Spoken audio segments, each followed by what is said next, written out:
sa ating bansa, maaari doon maging super typhoon. At doon sa nakalipas na bagyong Christine, isa ho sa hard hit yung Bicol region.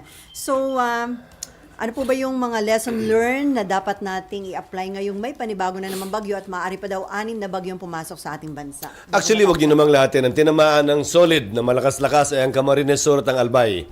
Ang Bicol Region ay binubuo ng 6 na lalawigan, kabilang na ang Catanduanes, Masbate, Sorsogon at Camarines Norte.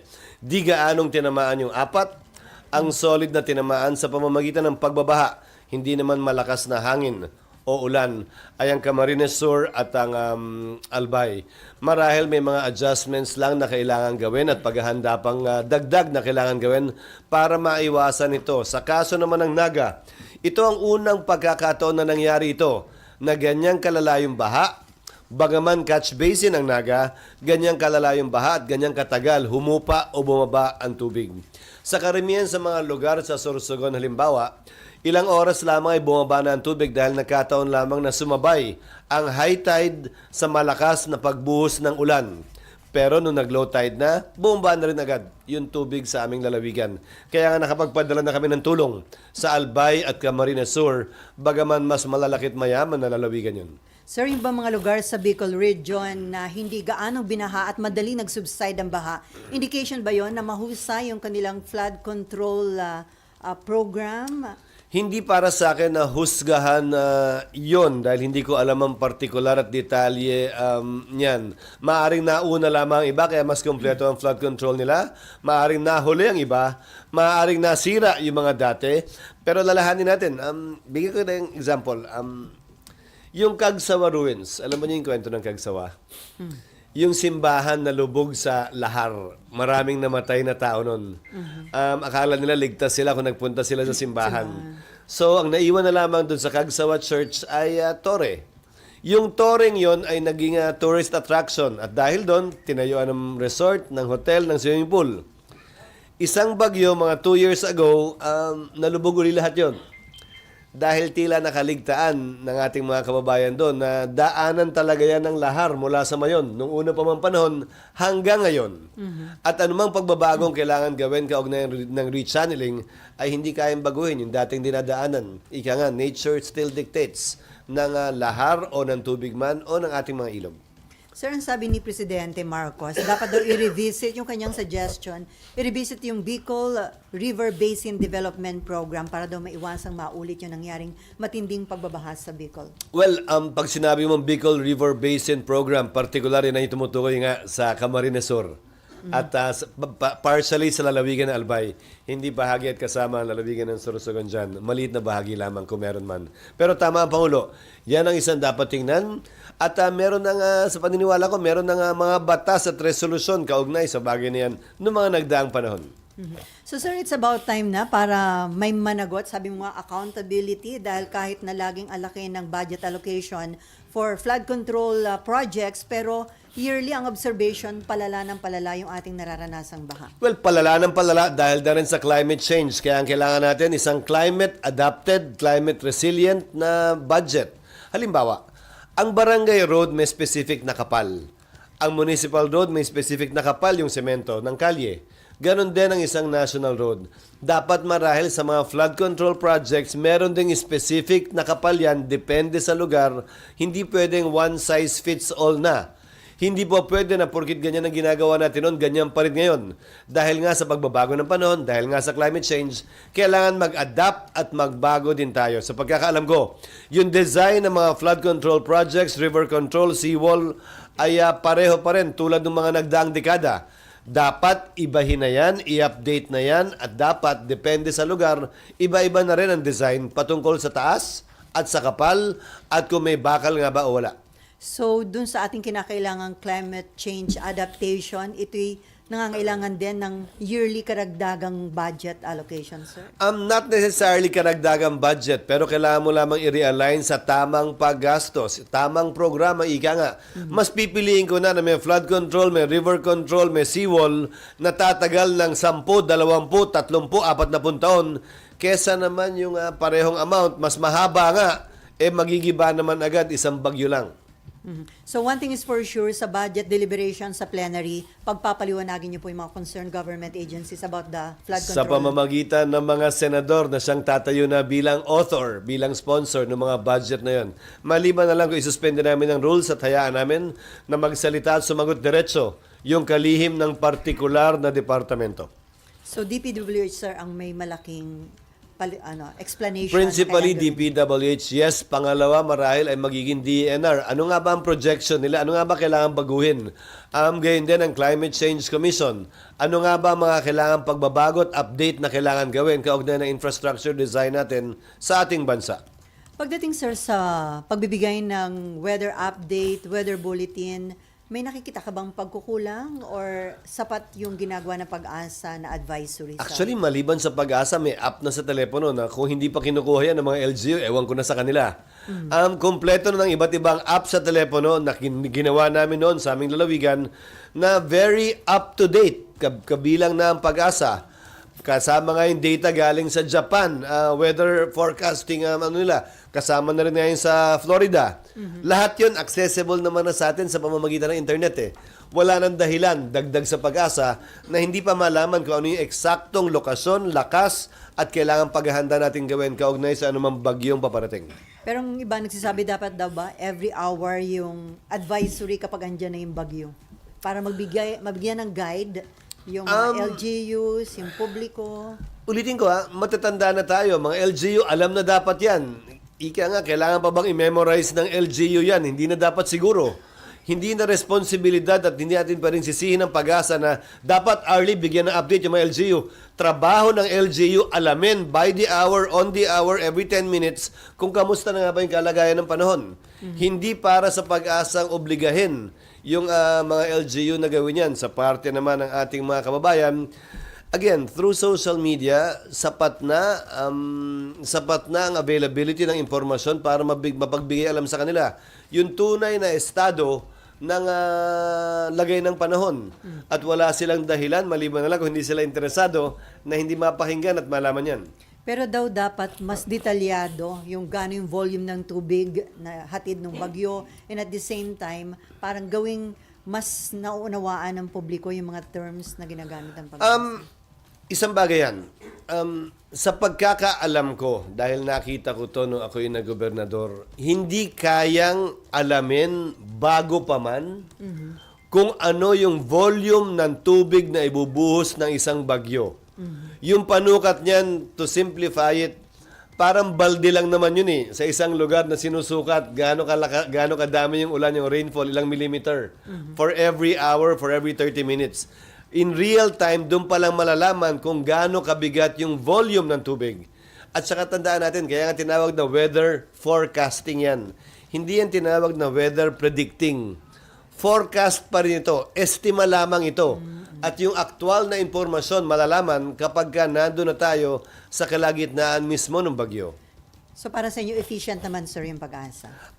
I think Pag-asa is doing a good job. There's no reason to bash them or to blame them for this. At the end of the day, sufficient information is available whether through Pag-asa or other weather forecasting apps na para malaman ng ating mga kababayan at LGU ano nga ba ang kailangang paghahanda na gawin nila. Okay, let's move. Okay, RG. Okay, sige. Wala bang iba? Sige na nga. Sir, first question. Marami kasing nakapuna doon sa hearing kahapon na marami daw inamin si dating Pangulong Duterte doon sa hearing. Ano sa tingin niyo yung mga inamin niya na which are very significant? Hinihimay na yan sa ngayon marahil ng iba't ibang sektor. Ang malaking pinagkaiba kasi, kung mapapansin nyo, karamihan naman ng sinabi niya kahapon, sinasabi din naman niya nung siya'y Pangulo pa. Parang wala namang bago, di ba? Ang pagkakaiba lang, nung sinasabi niya nung presidente man siya o pagkatapos siya maging presidente o bago siya naging presidente nung siya'y mayor, ito'y sinabi sa isang talumpati, sa isang interview. Ang pinakaiba kahapon, lahat ng binitiwan niyang salita kahapon ay under oath. Pinanumpaan. At sinabi niyang yan ay totoo sa abot ng kanyang nalalaman na pwedeng magamit kung sakasakali pabor o laban sa kanya. Yun yung malaking pagkakaiba. Ngayon, Madalas sinasabi ng ilang mga nakapalibot kay Pangulong Duterte, dating Pangulong Duterte, na biro lang yon, nag-joke lang yon. Hindi marahil pwedeng sabihin biro pa kung ano man ang pinanumpaang sinabi niya kahapon. At hayaan natin yung mga abogadong timbangin yan, i-analyze yan. Dahil ang kagandahan ng transcript, hindi malalagay sa transcript yung ngiti o yung kung nagbibiro lang o hindi. Pag binasa mo ang transcript ng isang sinumpaang salaysay, walang emosyon yon, walang puso yon, talagang kung ano lamang ang nilalaman sa sinabi. At doon mo marahil mas matitimbang, mas ma-appreciate ano nga ba at gaano nga ba kabigat yung kanyang mga inamin kahapon. Hinihintay ko yun dahil ang transcript lalabas mamayang hapon pa lang. Sir, doon sa narinig nyo, as a lawyer, ano yung pwedeng gamitin against him? Ayokong pangunahan yan dahil hindi namin trabahong gawin yan. Hayaan natin ang komite o sino mang nagnanais magsampa ng kaso. Ayokong pangunahan ng anumang opinion kaugnay niyan dahil bilang abogado man ako, bilang tagapangulo ng Senado, ayokong i-prejudge ang bagay na yan. Nais namin magsilbi bilang bihikulo para ito ay may lahat sa publiko dahil kung makikita nyo, dito siya sa Senado pinili na mag-appear. Dito niya sa Senado piniling sumumpa at magsalita. Gusto kong panatiling bukasyon sa kanya o kanino man at ayokong maghusga laban o pabor man sa kanya o sino man na nagnanais magsalita sa Senado. Kaya kung mamarapati nyo, hindi ko sasagutin na papasukan muna yan. Bagaman ako isang abogado. Sir, yung Why do you think he made those admissions under oath, knowing that he is also a lawyer and he could get into trouble? We think differently. I think he is proud of the things he did and said. Nakita niyo naman siguro din kahapon yun. Hindi niya ikinakahiya yung kanyang ginawa at mga sinabi. Maliwanag yun sa kanyang statement kahapon. Ang problema lamang, ang kauna-unahang probisyon sa Bill of Rights, nakalagay sa Article 3, Section 1, no person shall be deprived of life, liberty, or property without due process of law. Yun ang kauna-unahang karapatan na nilagay sa ating saligang batas na pinag-aralan ng lahat ng abogado.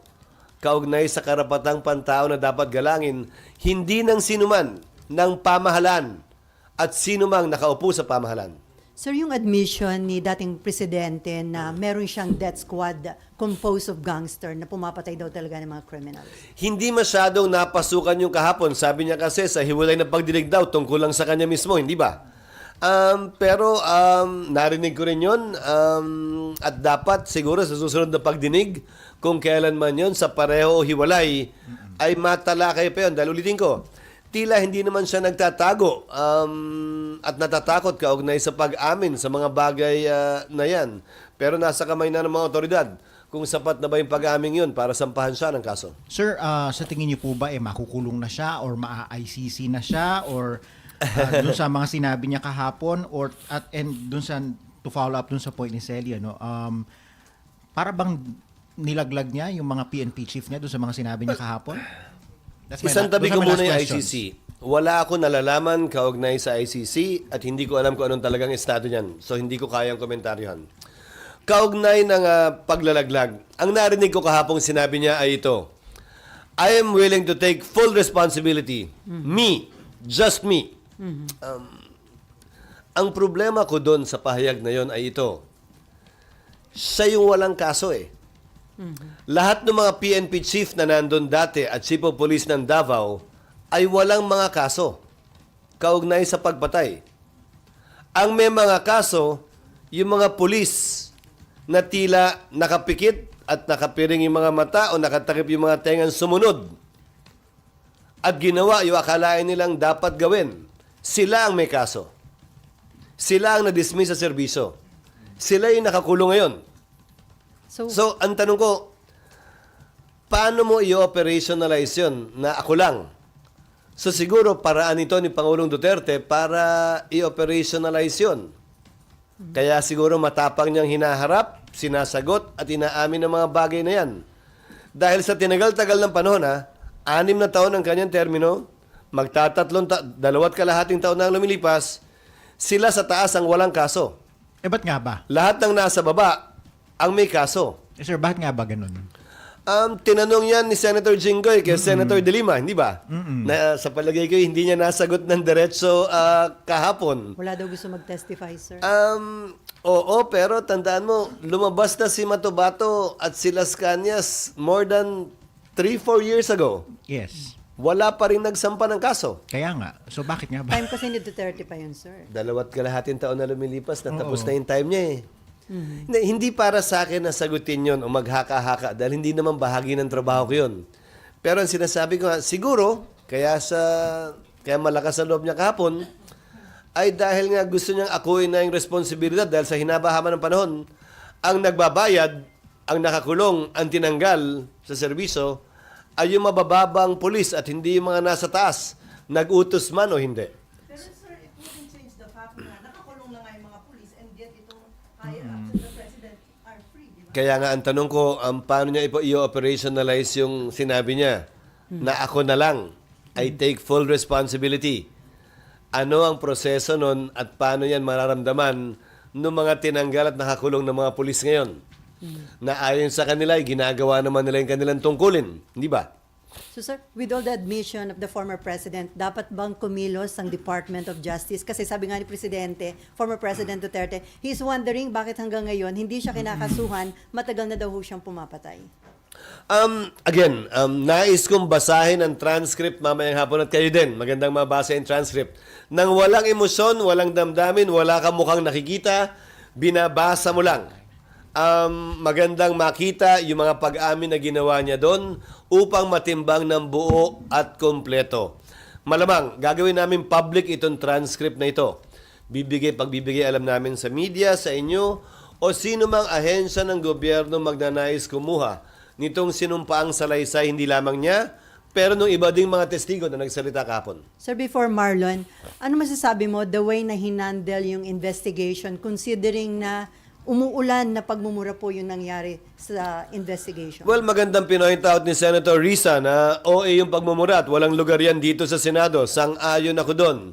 Ang sagot ng dating Pangulo ay nagkukwento lamang siya at ang kinukwento niya ay nagmumura sa noon.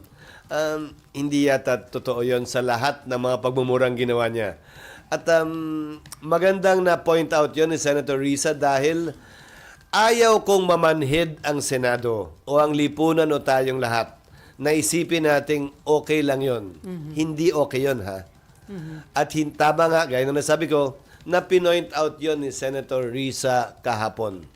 Nasobrahan ba yung due courtesy na in-advise nyo na ibigay sa dating Pangulo? Hindi naman. Nilagay din siya sa lugar niya, kaugnay sa kung kailan siya pwedeng magsalita at hindi pwedeng magsalita. Pangalawa, gusto nga niya hanggang porkit siya'y ganon. Gusto nga niya hanggang madaling araw, hindi naman ho tayong lahat ay ganon. At sa kawawa din naman yung staff na nando naghahanda bago pa man sila dumating, ilang oras bago pa man sila dumating sa hearing kahapon. Marlon. Sir, kasi lalo kami yung Kawawa din kayo pag dito ng mga hearings. Sir, yun nga maraming mga rules na na-violate si President, yung former President kahapon. Do you think yung chairman should do better in the next hearing? Kasi nga, pag may mga dating mga resource person, mga simpleng mga PNCO na police, kung pagsabihan sila pag nagtataas ng boses, nagiging emotional. And yet kahapon si former President, nakikipag-argue kay Senator Risa on several points. I think Senator Coco did a good job more than what I had expected, especially given the fact na kung pipiliin mo ang mga miyembro ng Senado ngayon na hindi nagbabiyahe o dahil recess ngayon, sino ang pipiliin mo naman mag-preside na magiging patas at parehas at hindi papabor sa isang panig man o sa kabila? Hindi madali ang papel na ginampanan ni Senator Coco kahapon. At para sa akin, nagawa at ginawa niya sa abot ng kanyang makakaya ang pag-chair, pag-preside sa hearing na yon. At nabigyan ng pagkakataon, importante, na makapagsalita ang lahat. Sa totoo lang, ito ang kauna-unahang beses at pagkakataon na nagsalita, bumukas, at pinanumpaan ni dating Pangulong Duterte ang mga bagay na ito kaugnay ng extrajudicial killings at drug war ng kanyang administrasyon. Yung pa lamang na nakapagbigay ng venue, ng avenue ang Senado para mangyari yon, malaking bagay na yon para sa akin bilang tagapangulo ng Senado. Sir, kanina may tweet si former Senator King saying that only one consistently and steadfastly stood up to preserve the dignity of the people. Senator Risa. Again, gaya ng sinabi ko, tama at sang-ayon ako dun sa ginawa ni Senator Risa. Nung pinoint out niya at pinaalalahanan niya ang dating Pangulo at ang komite na panatilihin ang order sa Senado na ang pagmumura ay hindi normal, ang pagmumura ay hindi parte ng anumang proceedings at ang pagmumura ay hindi dapat isang bagay na maging manhid tayo na tinatanggap na lang nating normal at bahagi ng araw-araw nating pamumuhay. Sir, is the admission of the former president enough to file a case against him? Or dapat mag-cite mo kasi individual cases of murder? Not for me to say again. I would rather read the transcript first and let the lawyers who are interested in doing this do that. I would rather keep the impartiality of the Senate at this point in time without prejudice to any member of the Senate doing so at the proper time. Pero sir, dahil under oath na ginawa yun ng dating presidente, hindi na yung pwede niyang bawin at sabihin nagbibiro lang siya. Sa palagay ko'y mahihirapan na siyang gawin yun. At kung kukunin yung video footage kahapon, tila hindi naman siya nagbibiro kahapon. Okay, and then Cecil. Sir, yung sabi nyo lang na paano ba niya i-operationalize yung claiming responsibility since wala siyang kaso. So, walang bigat yung sinabi niya that I claim responsibility for everything that happened in the drug. Hindi sa walang bigat. Nagtatanong ako, paano nga ba? Dahil ang may kaso nga ngayon, kayo yung mas nakakaalam siguro ng statistics, ay yung mga polis sa baba na sinasabi nilang kawawa daw, na sinasabi nilang pinoprotektahan daw. Paano i-operationalize yun? Dahil yung mga dating chief of police ng Davao at PNP chief kahapon, sa pagkakaalam ko ay wala naman silang mga pending na case kaugnay ng extrajudicial killing. Sir, Unless alam nyo meron. so anong sense nung pag-ako niya dun sa responsibilidad kung wala nga naman pala siyang kaso to begin with? Siguro bahagi yung ginawa niya kahapon doon. Yung kanyang pag-amin sa maraming bagay na napanood at napakinggan nyo nga. Unang hakbang marahil yon para sa pagkakaroon ng responsibilidad kaugnay sa bagay na yan. Ngayon, ulitin ko klarong magkaiba kami ng pananaw. At marahil magkaiba ng pananaw sa marami sa ating mga kababayan. Noong unang panahon, kaya sumikat, ika nga, o lumakas, sabihin mo na, ang mga rebelding grupo sa ating bansa. Dahil takbuhan sila ng naapi. Dahil siyempre, mabagal ang hustisya, kailangan dumaan sa korte, kailangan patunayan ang pagkakasala, at wala pa tayong parusang kamatayan. So yung naapi, may takbuhan. At agad nakakakuha ng hustisya, sabihin lang nila, siya yun eh. Agad ba kakakuha ng hustisya? Hindi ba parang nakakagaang ng pakiramdam yan sa ilan? Subalit, isang malaking subalit, sa parte ng gobyerno, hindi pwedeng maging ganon ang gobyerno. Mahirap man, matagal man, mabigat man, trabaho ng gobyerno, tiyakin na susundan ang tinatawag nga nating due process. Ulitin ko, Article 3, Section 1 states, no person shall be deprived of life, liberty, and property without due process of law. Hindi porkit nakita ko talaga, napanood ko sa yon, kailangan pa rin pagdaanan ang tinatawag nating due process. I think I've told this to some of you, but I don't know if you've heard this from me before. Alam niyo kung saan nagsimula, sinasabi ng isang may akdaang due process, nagsimula yan sa Biblia eh. Sa kwento ni Cain at ni Abel. Sa kwento ni Cain at ni Abel, di ba, sinong pumatay kanino? Si Cain ang pinatay ni Cain si Abel, di ba? Kung maalala niyo Biblia, magkapatid. Hindi daw nila na-cover, sir. Tumatakbo. Alam ng Diyos ang nangyayari sa buong mundo. Ang tao sa buong mundo noon, 4 pa lang. Eva, Adan, Cain at Abel. Di ba? Pagkatapos patayin ni Cain si Abel, tumatakbo si Cain. Anong sinabi ng Diyos na nalalaman dapat lahat? At Diyos yan, ha? Bakit ka tumatakbo, Cain? Anong ginawa mo? At nasaan ang kapatid mo? Doon niya sinabi yung popular at kinokot palagi na, am I my brother's keeper? Nasagot. Responsibilidad ko ba ang kapatid ko? Ayon sa isang may akda, yan ang basihan ng due process. Alam mo man yung ginawa, kailangan mo pa rin bigyan ng pagkakataong mapakinggan, kailangan mo pa rin bigyan ng pagkakataong sumagot. Lalo pa kung hindi mo alam at kidwento lang sa'yo. The process may be long. The process may be difficult. Some of you may not appreciate it and may think na pag ako may kamag-anak na inapi, gusto ko may matatakbuhan ako na agad ako mabibigyan ng hustisya. Bakit hindi? Baka naman ganun tayong lahat eh. Pero, mararamdaman mo lang yung halaga ng due process kapag ikaw na mismo yung inakusahan. Ikaw na mismo yung may asawa, anak o kapatid na pinatay o kinulong na lang basta-basta nang hindi man lamang tinatanong o natatanong o nabibigyan ng pagkakataong sumagot.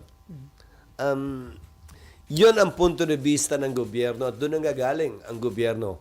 Rason kung bakit napakahalaga ng due process of law na tinatawag bago ang isang taong inaakusahan ay maparusahan anumang uri ng parusa yon. So sir, mabigat na violation ng due process yung sinabi ni dating Pangulong Duterte na ini-encourage niya yung mga pulis na yung mga criminals manlaban na lang daw para may dahilan para patayin, and at the same time ba't pa daw niya bubuhayin at gagastusan sa kulungan yung mga criminals, pamigay na lang daw niya yun sa mahihirap.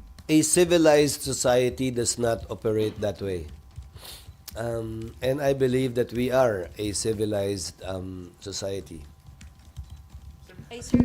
Okay, may Sir, isa na lang sa akin. Sir, yung inaako niya yung responsibilidad sa lahat daw ng successes Nandun ka pa. and shortcomings Nandun nung ka pa nga. drug war. Sir? Nandun ka Nandun pa. pa ako, sir. Sir, yung parang inconsistent lang, sir, yung nung pinapaako sa kanya ni Senator, tinatanong ni Senator Risa, are you claiming responsibility for the death of Kian De Los Santos and others who died in EJK? Ayaw na niyang i-claim yun, sir. Sabi niya, I will not claim anything from specific cases. Again, katanungan ko rin yun. Paano mo i-operationalize yung pag-ako niya ng responsibilidad na makailang ulit niyang sinabi kahapon? Dadamayan ba? Sasamahan? Aakuin ba? Command responsibility ba? Hindi ko alam. Dahil sa ilalim ng command responsibility principle ng ating batas, hindi absuelto yung sumunod sa isang illegal na order kaugnay ng krimen. Okay, Cecil and then Amor. So sir, ang mangyayari, parang rhetoric lang yung sinabi niya kahapon kasi hindi naman magagamit ng mga police in defense na sumunod din ako sa Nais kong basahin at tingnan, pero curious din ako, paano nga ba ma-operationalize yun? Hindi para sa akin na sagutin yun. Marahil, sabi ko nga, unang hakbang ito sa pag-operationalize niya nun. Pero hindi ako pwede magsalita para sa kanya. So sir, another point, yung sa house, iba yung focus nila, tapos parang dito, naging avenue nung isang police na sinabi, he was forced to say something against. Paano yun? Parang pinagbabangga. Actually, naguluhan ako doon. Saan ba galing yun? Hindi, saan ba galing yun? Ba't biglang... Si witness Invited. ba to? Dala nila ba to? So how do we way? Taga-Davao rin yata. Kaugnay ng EJK. So, Hindi sir, pinupuwersa daw siya. At saka Abante. may pagkakadali ni-imbita rin naman siya sa Quadcom. May pagkakataon siyang ulitin yung kanyang pinanumpaan na salaysay dito, doon sa Quadcom, at harapin mismo yung mga inaakusahan niya na di umano namilit sa kanya na mag-execute na affidavit. Hindi ko na subaybayan yan. Pinirmahan ba niya yung affidavit? Hindi po, hindi na daw pinakita sa kanya. Pinakita lang sa kanya, So, kinukwento lang niya na nagtangka. Pinressure. Hindi, nagtangka. Hindi nagtagumpay. Kumbaga, attempted. Pero so hindi yung pwedeng maging dahilan para magkaroon ng rift between Senate and House dahil may inaakusahan yung resource person dito na ilang Hindi congressmen. naman dapat dahil ulitin ko interchamber courtesy dictates na hindi namin kung sakasakali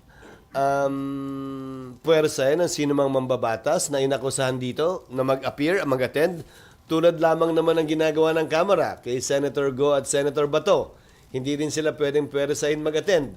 Pero pwede naming imbitahin yung nag-aakusa. Inimbita nga namin si Garma, inimbita nga namin si Kerwin Espinosa. Hindi nga lang nakadalo sa pagdinig na ito. Pero walang pumipigil sa Kamara, imbitahan itong pulis na ito para komprontahin siya doon sa akusasyon niya laban sa 2 o 3 mambabatas. Senator Bato is pushing for Senate protection para kay Colonel Grijaldo. Paano yung mangyayari, sir, kung nandito siya sa Ikukonsulta ko yan sa mga miyembro ng Senado kabilang na kay Senator Bato dahil wala namang witness protection program ang Senado.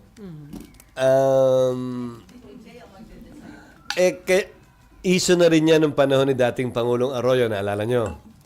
Wala namang, may mga testigo kami kaugnay na impeachment laban kay dating Pangulong Arroyo. Naalala nyo? Minority pa kami, hindi kami majority sa Kamara. So, kanya-kanyang hugot na lang ng paggagastosan para maprotektahan yung testigong gusto naming protektahan. Dahil nga, wala namang ganong budget, sistema at batas kaugnay ng Senate o House Protection, Witness Protection Program. But I will discuss it with him to what extent we can help ensure the safety of this person. Bearing in mind na nasa active service pa siya. So, before Amor, sir, dun sa naging testimonies ng dating Pangulo, lumilitaw na sobra siyang gigil, galit sa mga criminals, lalo na sa mga drug suspect. Pero, kung totoo yung mga sinabi niya, mali lang po yung kanyang proseso para in-neutralize or lipulin yung mga drug suspect and other criminals. Again, meron tayong due process na tinatawag na hindi pwedeng ikalimutan at isang tabi lamang. Nakakalungkot na bilang abogado, alam niya dapat yun. Kung talagang emotional siya, mabigat para sa kanya, yung mga krimen, yung nakikita niya yung dugo ang bata, patay na. Nandun na ako. Lahat naman siguro tayo ganun Huwag niya akuin na siya lang yung masama ang loob doon.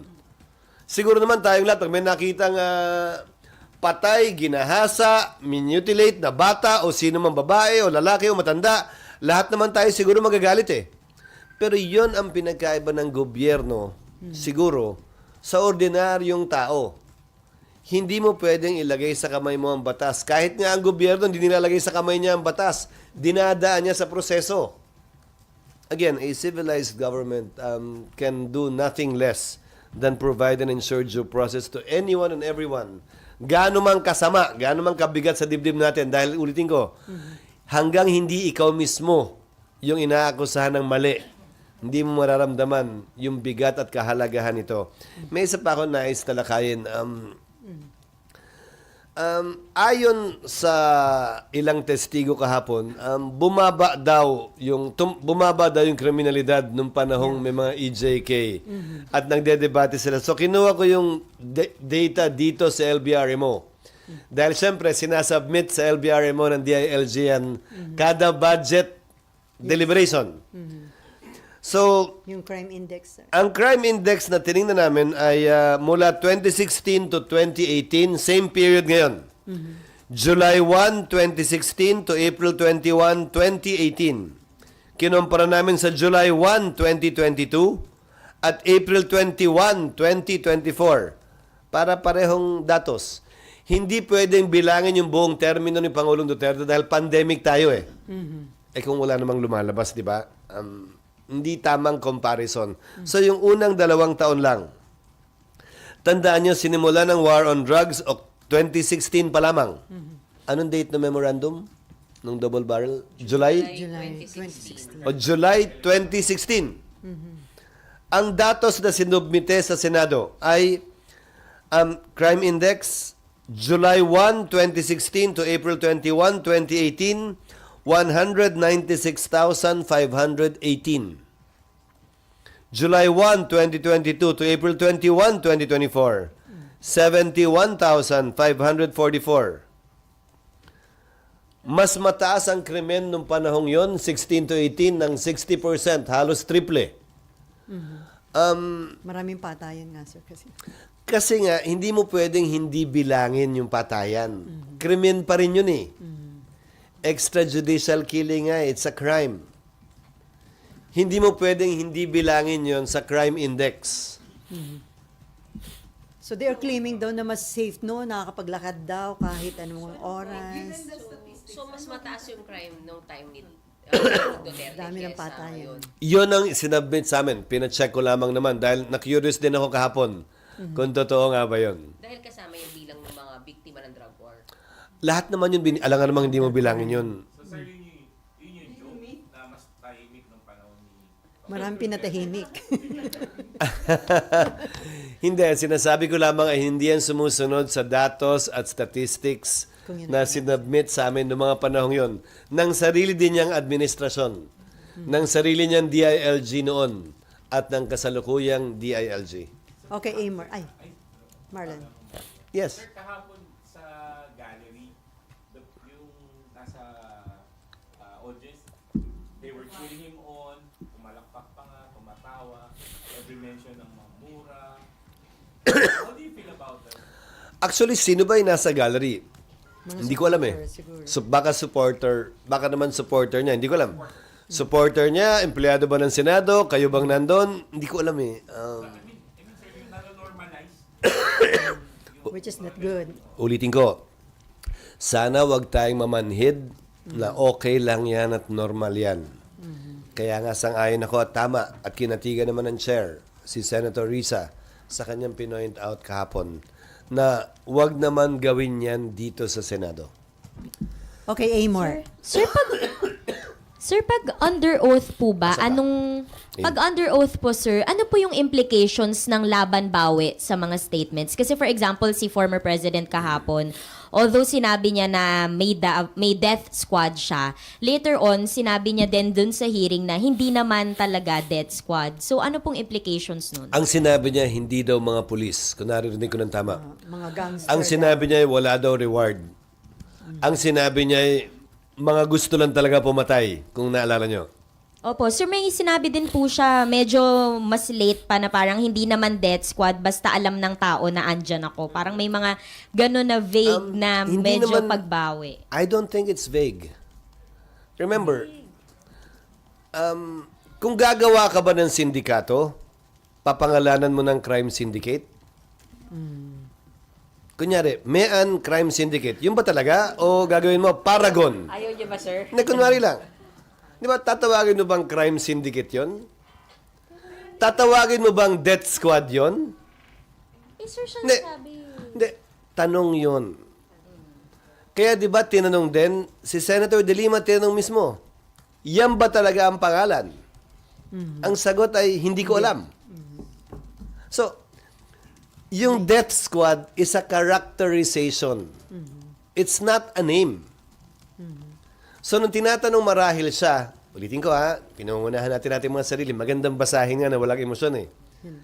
So, pag kinakarakterize na death squad, baka sabihin niya, hindi. Kasi, di ba, hindi naman death squad ang tawag doon.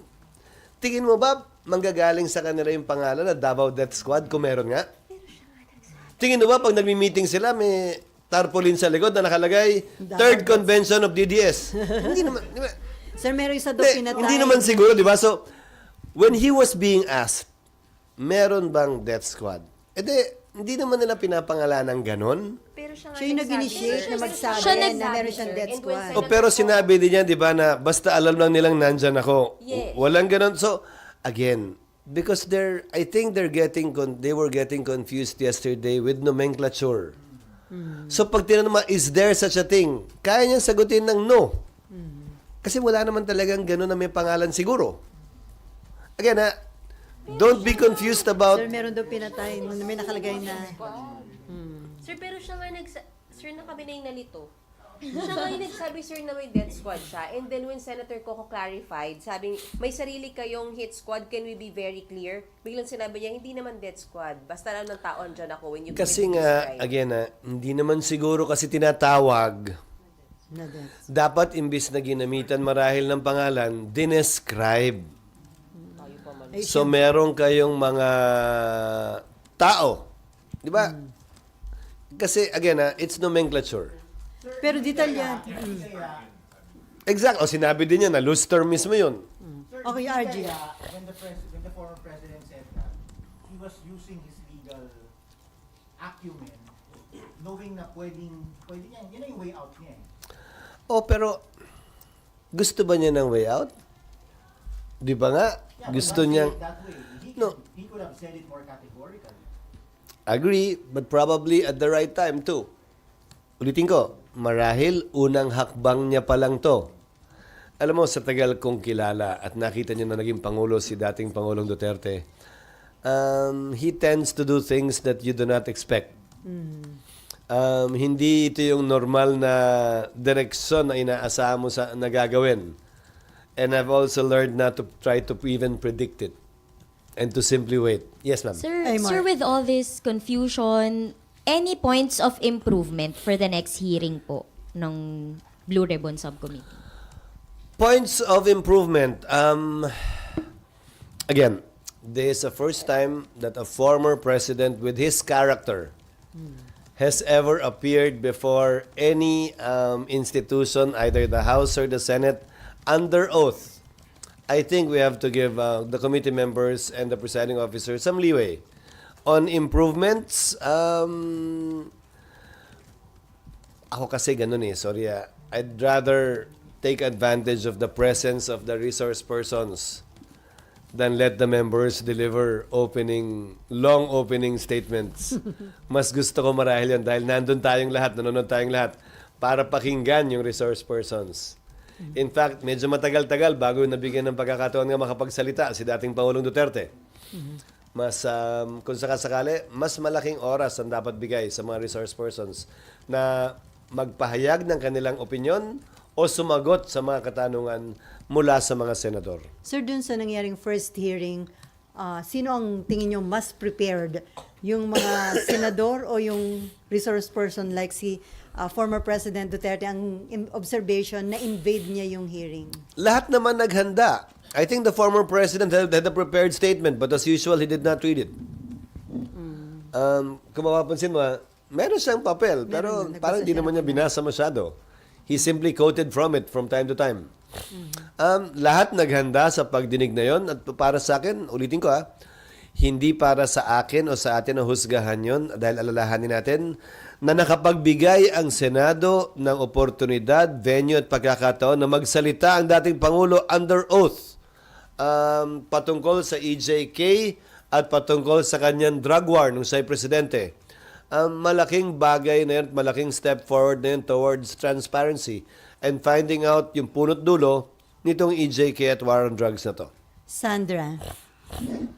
Sir, follow-up ko lang yung sinabi mo kanina na parang Nandito ka baka pala. nga, Nandito ka Hi, pala. sir, baka nga, sabi mo, baka first step na ito. So, do you believe na baka sincere siya na gusto niya mag-take responsibility? Posible. Or umak- Malay mo, hindi natin inaasahan, malay mo, biglang mag-attend siya sa Quadcom at doon naman yung part 2. Hindi natin alam eh. Again, ang kaibahan, ulitin ko nag-press con siya, hindi ba, pagkatapos ng hearing? Pero ang pagkakaiba nga ng speech at press con sa nangyari kahapon, lahat ng sinabi niya kahapon ay pinanumpaan niya na totoo at pawang katotohanan lamang ayon sa kanyang personal na karanasan. As a lawyer, he knows the difference between the two. So sir, pwede bang i-take advantage ng ICC yung mga sinabi kahapon ni former President Duterte? Again, I have no idea about this ICC. I keep on reading about it, but no formal communication has been sent to me as Senate President. No formal communication has been sent to the Senate about that. And whatever I read about ICC is only from Filipinos who claim to be talking to them. Pero walang formal communication or letter from the ICC for me to actually make an educated evaluation of what they will do or where they are right now in the current situation. Paano kung dumating yung punto na formally i-request nila na mahingi yung mga documents? It is a public document. Again, kayo nga, bibigyan ko eh. De kung ayaw ko magbigay, de ikaw na magbigay. Again, it's a public document. They can easily get access to it. We will most likely even put this in our website as part of transparency. So, there is no difficulty in obtaining that. And there is no issue regarding that. Okay, Sandra, and then Mean. And Yes, then- Sans. Sir, yung kahapon, sinabi rin ni Senator Coco na parang next hearing daw unahin na lang yung mga victim. So, but at the same time, sinasabi ni President Duterte kahapon na tapusin na natin to dahil yung kailangan pa daw niyang lumipad, ayaw niya magpabalik-balik. So, yung chance na baka hindi na siya babalik, nandoon po. Nandun, but it's not up for him to dictate the circumstances of the hearing. And I think Senator Coco made that clear yesterday. Di ba sabi niya, whether you like it or else, or words to that effect. Di ba, meaning, hindi para pagpasyahan niya yun. Ang nais ko lang sana, dahil nga tila naging issue ngayon, sige, may mga ganyang pag-amin, sige, under oath, ulitin ko, bakit yung mga pulis ang may kaso at yung mga nasa taas na di umano nag-utos ay wala? So sana, yung mga biktima, dahil sa pag-amin, kasi sa dulo, kailangan mo pa rin na magrereklamo. Kahit gustuhin ng sino man sa inyo magsampa ng reklamo sa napakinggan nyo kahapon, laban kay Pangulong Duterte, you are still not a party in interest. Ang party in interest, ang pwede maging complainant ay pamilya ng biktima. Sana hindi matapos sa paglalahad sa komite. Sana idiretso nila sa pagsampa. Parehas na lang nung kay Pastor Kibuloy.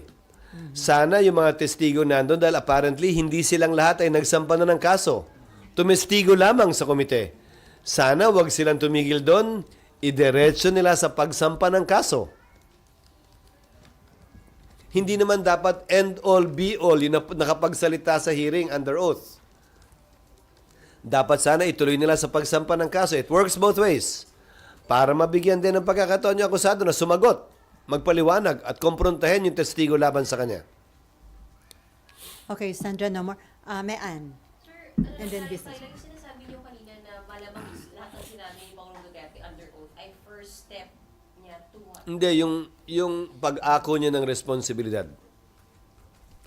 First step niya to what? Unang hakbang pa lang siguro yun sa pag-ako ng responsibilidad. Kasi gaya ng tinanong nyo kanina, di ba? Ano ngayon? Di ba? Nakakulong na nga yung mga pulis na kinasuhan. Natanggal na sa serbisyo. Hindi ko alam. At ulitin ko, natuto na akong wag pangunahan sa kanyang mga gagawin si dating Pangulong Duterte. Hintayin na lamang natin at magkomentary na lamang tayo pagkatapos. Sir, for soundbite lang, yung mga, hindi lang kay Pangulong Duterte, lahat ng sinasabi ng resource persons under oath sa Senado ay pwede kong gamitin pag may magsasampa ng kaso. Yes. So, Pwede dun, rin nilang gamitin sa depensa nila for that matter. so dun sa observation nyo na bakit yung mga nasa baba may kaso, yung nasa taas wala, sino mga dapat magpaliwanag tungkol doon? Ano ibig sabihin mo sino dapat magpaliwanag? About DOJ? Ba't hindi nyo kinasuhan yung mga nasa taas? Mga maliliit lang ang nakasuhan? Hindi. Sinagot ko yun kaugnay ng pagkuha niya ng responsibilidad na siya lang at siya lang dapat ang managot. Pero ang nakasuhan? Kasi ang nangyayari, tila hindi naman ganon. Tila ang nananagot ay yung mga pulis sa baba. Di ba may nabanggit? Puro mga PMA yan. Magagaling yan, madadali yan. Hindi naman lahat ng kapulisan natin ay graduate ng PMA. At hindi naman lahat ng kapulisan natin ay pareho yung pagkakaintindi. Kaugnay nung neutralize. Kasi sa totoo lang, ang tatapang gamitin yung salitang neutralize, ipapaliwanag, ilang taon ang nakalipas na, to be exact, 5 years after, doon palang ide-define sa manual. So, pag Kung ang intention naman talaga ay, hindi, ang ibig sabihin namin dyan, hulihin, pag nanlaban, you have to defend yourself. Then why can't they put that? Why did they not put that? tama yung punto ni Attorney Chel Jokno kahapon. Eh de yun sana ang nilagay. Na term. Kasi tuloy, ang interpretasyon, sige, yung mga dating PNP chief nagsabi, hindi yan ang ibig sabihin namin. Ang daling sabihin nun ngayon eh. Sinabi ba nila noon? Yan din ba yung pag-unawa ng mga pulis noon? Magandang matanong, yung mga pulis na nakakulong ngayon at kinasuhan, na-dismiss, yan din ba yung pag-unawa nila ron? So baka ibang interpretation, patayin. Di ba nga, hindi mo naman gagamitin nga dapat yung mga ganong salita because may duda eh.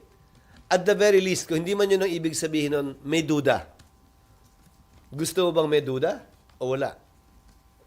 Tapos yung mga salitang binibitiwan pa noong mga panahong yon na hindi under oath ay patayin, barlin, shoot them. Paano mo i-interpreta yun? Okay, related muna. Business matter na yan. So anyway, the point I'm driving at is this. Kaugnay ng katanungan mo kanina, Selly, ayaw kong pangunahan kung anong gagawin na sunod ni Pangulong Duterte. Sapat na siguro na kahapon, inako niya yung responsibilidad at proud siya doon. At hindi niya kinakahiya yung bagay na yon at lahat ng ginawa niya. So dahil inako niya yung responsibility, sabi niya, I take full legal and moral responsibility. So, pwede nang masabi na may pag-asa na yung mga pamilya ng mga biktima na matatamunan nilang hustisya. Bahagi, oo, siguro, nasa sa pamilya ng biktima yun kung sa pakiramdam nila yung makakamit na nila hustisya. Dahil yung mga aktual na pumatay, kung kilala man, ay nakakulong nga at nakapiit na. At nagtatrial sa ngayon. Okay, Yes. Sorry. Marla. Plano niyo bang mag-attend na sa next meeting? Tapos magtanungin direct na kayo? Actually, depende. Hindi ko alam. Meron pa Depende daw. sa chairman. You will allow it, sir, kahit budget delibs na. Ang tanong kung saan kukuha ng oras eh. Kasi for 2 weeks, morning and afternoon kami. 2 weeks lang naman yan. So after, Tapos undas pa itong mga darating na araw. So depende sa chairman, hindi ko pa siya nakakusap actually. Sir, kailan yung 2 weeks yung pagpasok, sir? Bilang Pagpasok. Ang schedule na ipopropose namin, although pag-uusapan pa lang sa caucus, so it's subject to change. November 5, ang sponsorship at simulan deliberations on November 6. Pag-resume. 1, 2, 3, 4, 5, 6. And then from November 6, 2 weeks na morning afternoon, sir. Yes. okay, Oh, from sir, this is just... Thursday lang. okay, Sa ngayon, business. Thursday lang. Bakit gusto niyo magpunta rito ng Friday? Hindi sir, hanggang Thursday lang. O, tamo kayo na Clarify namin, hindi kami ano yan? Ganun din? Ikaw nagdidikta na? Ganun? Business world. Sir, this is still concerning the ICC. Yes. Can Congress invite these ICC representatives to future hearings, and do you expect the Blue Ribbon Committee to do so, sir? I don't know. It depends on the chairman. However, I just like to share the current status. We withdrew from the ICC. We are currently not part of the ICC. So magandang malaman anong status ng pag-imbita. As what? As what and what for? I would be interested to hear the answer to those questions. But I guess I leave it up to the chairman first of the committee. I leave it up to the House as well. Pero magandang masagot nila yung tanong. As what nila iniimbitahin ang ICC? So going back dun sa caucus, sa resumption, ang focus nun kung papaano yung Yung schedule lang. schedule lang. Schedule lang. Pag-aagrihan yung schedule. Kasi siyempre, alam naman nila roughly this time of the year ay budget. Actually, yung schedule na ipopropose ni Senator Grace, nakita ko kahapon, ay halos pareho lang ng mga schedule sa nagdaang taon. Halos walang pinagbago. Even the agencies, with very minor differences dahil sa availability ng secretary. Dahil yung iba may mga biyahe. Ilang araw yung inallocate for the BICAM, sir? 1 week? 1 week. And then sabi niyo nga, i-open for media. Hayaan natin si Senator Grace ang sumagot niyan. Mas gusto ko siya sumagot bilang chairman. Pero doon sa initial, Kasi nung nag-finance committee chairman ako, binuksan ko yan eh. Naalala nyo, binigay ko sa inyo lahat. Proposal ng Senate, proposal ng House, BICAM results. We opened it all up. Kahit yung sinasabi, sir, na small BICAM, yung one-on-one between Kahit nung time ko, binuksan ko yun, ha? Binigay ko sa inyo lahat ng pinagkasunduan. Kaya lang, ang problema lang kasi, sa totoo lang, detalyado yun eh. Ganito kakapal yung 4 na libro eh. So yung pinag-agrihan namin, binibigay naman, pero hindi lang ganun kadali isa-isahin, unawain at basahin.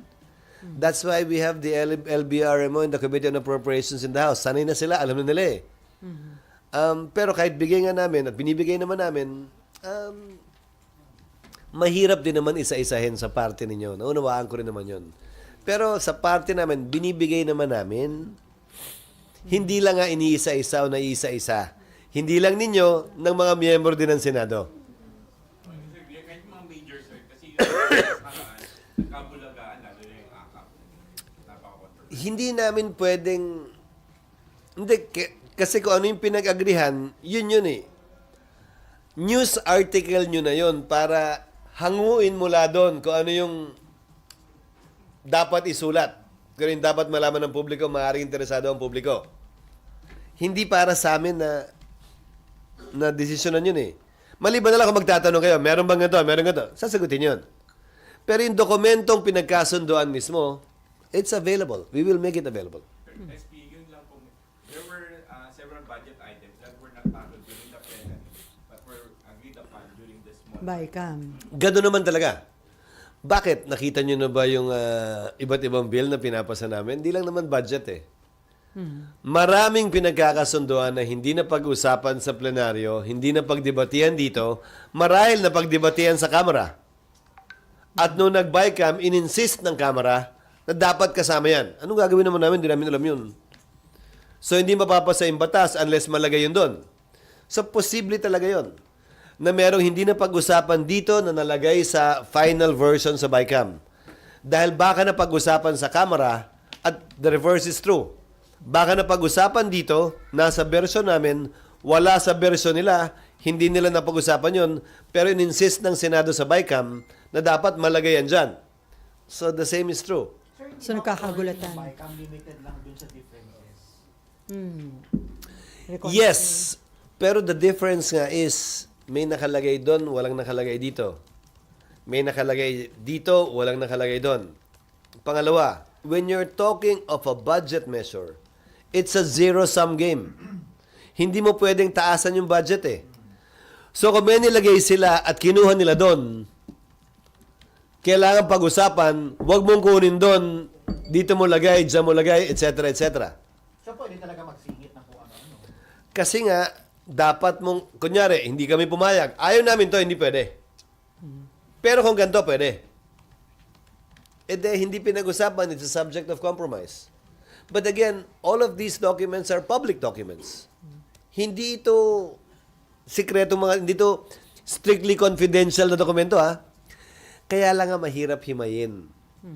Kasi nga sobrang dami, sobrang detalyado. But it's there.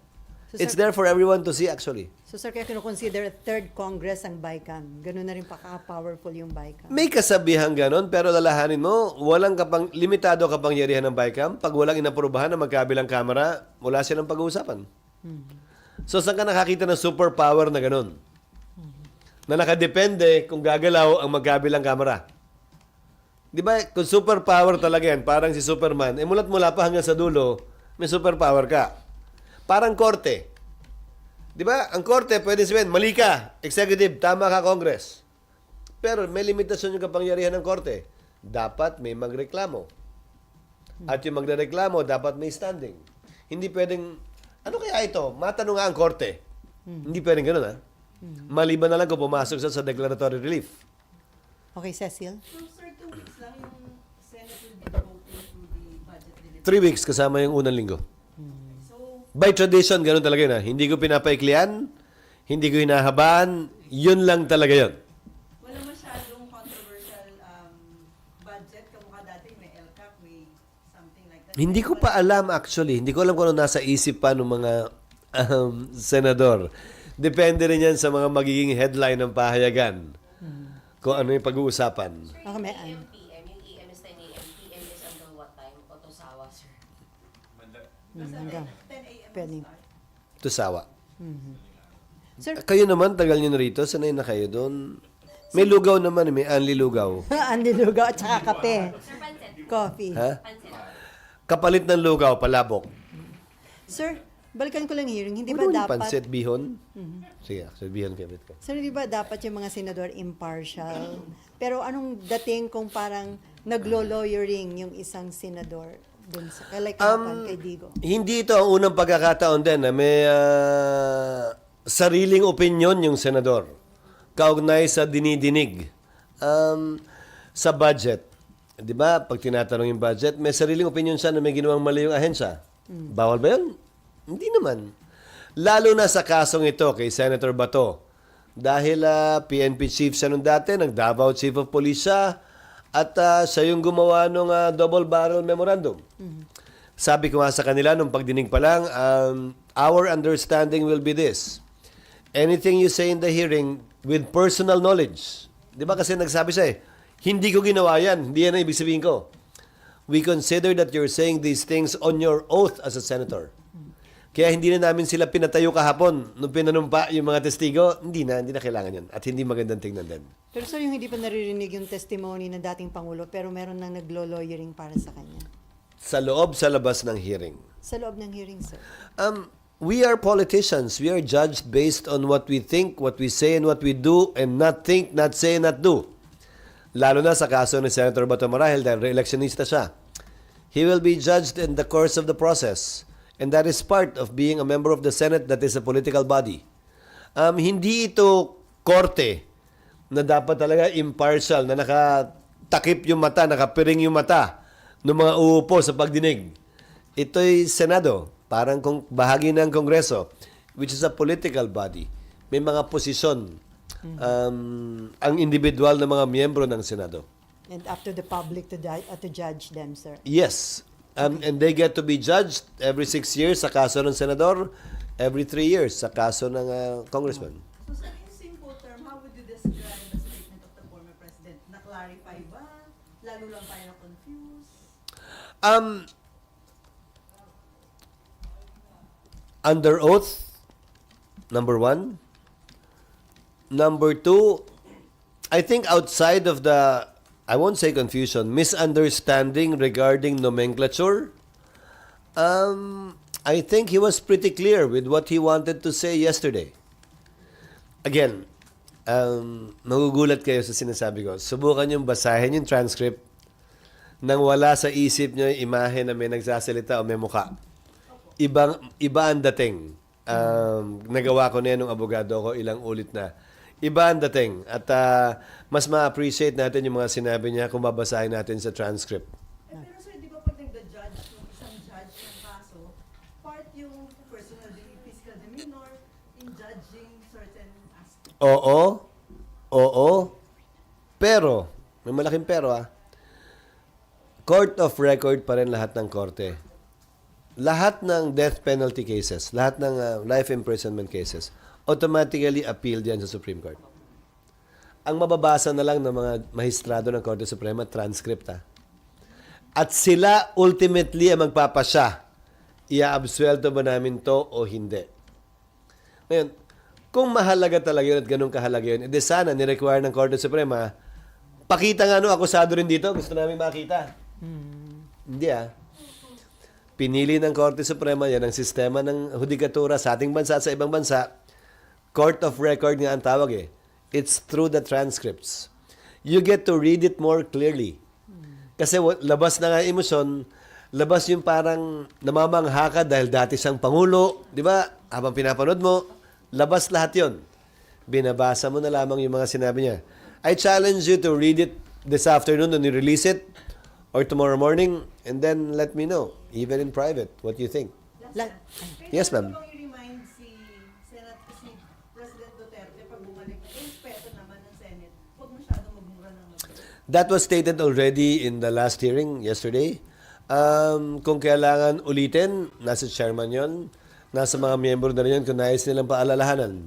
Ulitin ko, Yung sinabi niya na kaya siya nagmumura, parte ng kwento niya, totoo yun siguro sa mahigit kalahati. Pero may malaking bahagi din na talagang nagmura lang siya. Hindi ko naman binilang. Okay, last Pero ang question. panawagan ko ha, sana tamang pinaalalahanan siya at sana wag tayong maging manhid na isiping okay lang yon. Hindi okay yun. Okay, at hindi last yun okay sa Senado. Last question from Marlon. Sir, you previously described yung mga remarks ni VP as unbecoming. Kahapon, sir, what you heard from the former president, how you describe yun? Alin doon? Yung lahat, Compared to. throughout the 9 hours. Una, hindi ko pinakinggan lahat. Para sa akin, yung pagmumura, walang lugar yon sa Senado. O anumang institution of record. Dahil kahit sa korte, hindi naman din ginagawa yon. Maliban na lang kung yun talaga yung doon lumabas yung pagka-abogado marahil ni Pangulong Duterte. That was part of my narration, he said. Di ba? Kasi kung part ng narration, pwede. Di ba? Pinapakita mong, nung panahon yon, may init ang ulo ko, nagalit ako, nagmura ako, ito sinabi ko, bla bla bla bla bla. Okay lang, part of the narration. Pero maraming pagkakataon din kahapon na hindi naman part of the narration. Nanggigigilan talaga siya. Because he felt emotional and he was convinced that what he was doing and saying was correct. Lalo na kung pinag-uusapan ay di umano mga kriminal na dapat ay walang lugar sa mundo. So, sa tanong mo, hindi ko pwedeng sabing unbecoming dahil yung bahagi ng hindi narration, oo, walang lugar yon dito sa Senado. Yung bahagi na parte ng narration, siguro pwedeng pakawalan pa yon.